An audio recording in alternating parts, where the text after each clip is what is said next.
That's really that paradigm, and I also live in that paradigm. I see that. And that is just the paradigm of me, me, me. And it's kind of like, well, in this world there's something for everybody. You know, but we grow up to be basically isolated, to fend for ourselves.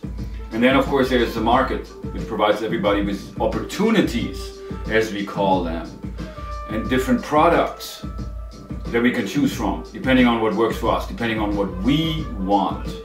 And that's, well, again, I see that within myself, that me society, the me world. Individuality is a matter of, well, pick and choose from what works for you. Everything is a product. Even love is a product. Making ourselves look good and give a good impression, so you know, we will attract somebody for us who is the way we want them to. And this kind of personality market, to me, well, has made it very, very difficult to really connect with people, because I see that everybody wants something. And well, through this, during my life, my own experiences, that is all I can speak, and that's all I do speak about. I have somehow, well, isolated myself, I kept myself to myself. And as a lifelong observer, I've developed these ideas.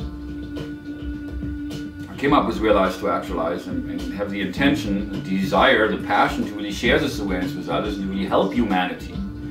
But there's still something I need to work against, because I see how I'm still within myself and just basically take care of myself and live for myself. Don't really yet allow myself to really care. That's really the thing, when you only care about yourself. And I see that most recently, that experience I had with a woman. I had a very intimate relationship and it was very, very beautiful. And then all of a sudden it stopped. She ended it. And she didn't even give me a chance.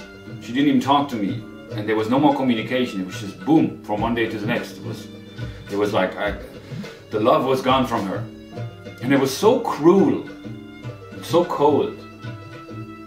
But I learned a lot through this about, well, humanity and how people are doing things for their own reasons. And love is a matter, I love you as long as you give me what I want from you.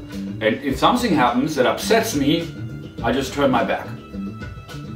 It's very, very cold. But again, it's part of, well, the human experience and how that is for us human beings, how we conduct ourselves. And what we do is most of the time based upon selfish reasons.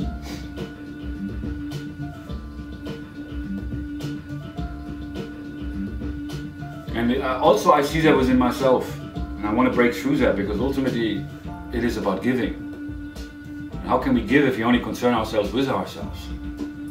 But that's just something I realize again, and with all the things that are happening in this world, also realizing that we human beings have been living in that paradigm, just feeding ourselves. And yes, there's a market, and we're living in these societies, and we're living under the illusion of freedom. But basically, we are just feeding ourselves. And we're pursuing happiness, and we're doing things at the expense, basically, of nature. And that's the main point I'm making here. If you look again at this tree, we all are like this, and it's a natural system. And we have upset this system, which is the reason for why we see what is happening. And these things do have to happen, because we reach this point during our evolutionary process, where the balance really has been tipped greatly, and the balance needs to be restored. And it will be restored.